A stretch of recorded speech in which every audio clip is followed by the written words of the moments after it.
Okay, Matt, I am not promising you that this is the last video I make to you, but if you think you're just going to keep making videos saying that evolution scientists are stupid, uh, it's not going to happen. I'm not going to let you get away with it. Let's put aside the fact that your title says Chattiest should believe in God, and all you really tried to argue was that information comes from a mind. There's no reason that a mind has to be God, but I'll let that go. Do you see a problem with your argument? I mean, seriously. You can't even stick with one definition. If you wanted to use the definition of chattiest, that's fine. If you wanted to use Dawkins's usage of the word information, fine. But the two are mutually exclusive. I mean, do you not see that? Chattiest says that information can only come from a mind, and in that case, DNA is not information. He will say in the same breath that myelinase is not information also. If you ask Dawkins, and I'll take his quote, that DNA is information, he will also say that myelinase is new information. You are the one who says that DNA is information but myelinase is not new information, and you never ever define what new information is. I've asked you so many times, you still haven't given one answer. When you use Chattius's definition, he's saying that if it's information, then it came from a mind. So DNA, since we don't know if it came from a mind, then it's not information.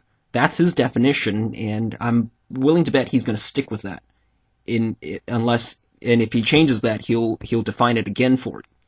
And when Dawkins uses that definition, he doesn't say that DNA requires a mind or information requires a mind. He's basically saying that anything expressed in digits is information. That's the difference. They're very different definitions that you can't just switch around. When you hold up a paper with words and sentences on it and say that it is information, that is not analogous at all to how we look at DNA. It boggles my mind how you could not see the fallacy and difference in your example.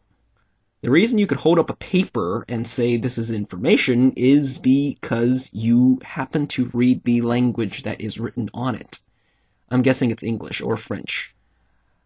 If I held up a paper that was written in Russian or Japanese, I don't think you dare say that you understand it. And if I had somebody write Japanese or Russian, breaking the laws of grammar and spelling, you would not be able to tell me whether that's information. You would just say it looks like it's Japanese or Russian. So when we're looking at DNA, you and I would both have to admit we cannot read and understand the information if it's there at all. So that's where your analogy fails. Nobody who claims that DNA is information, whether you talk about Dawkins or Dembski, dares say that he understands the language. So your example is not valid. You can hold up a paper that has English on it and say there's information. You cannot hold up a paper that has Russian or Japanese on it and tell me it's information unless you can tell me that you could take it to somebody who can understand it. And I already asked you this question with my example. I gave you the text blocks and I asked you, are these text blocks information? Are you able to detect whether they came from a mind or are they designed? You couldn't tell me. That shoots your argument dead because you don't know your own definition of specificity or complexity or information. So who are you to tell us what DNA is when you don't even know how to use your own definition of the word information? Now, you say that we should follow the evidence wherever it leads. Well, I hate to break it to you, dude. There is no such thing as evidence without interpretation. And yes, certain things have implications you might not like and I might not like. And sadly, in this case, it's something you don't like. That is why you tell us that DNA is information but myelinase is not. Can you tell me, can you cite one person that can give me one definition? Just one. Please don't cite 2 or 3 people and mix and match. Can you cite one definition of information? That which includes DNA but excludes myelinase. I don't think you can. That is why whoever you cite, whether creationist or evolutionist, their definition would force both of them to be put in the same camp. Now, you could measure that there's different complexity and specificity among them, but I'm still not aware of any definition that would logically exclude one and not the other. Either DNA is information and so is myelinase, or neither of them are.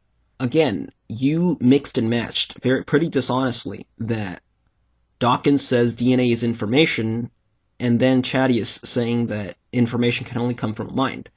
They do not agree with each other what information means, but they'll define it for the sake of argument, and the fact you didn't take them all in its context is pretty dishonest. You can't mix two people's words when they're not talking about the same thing.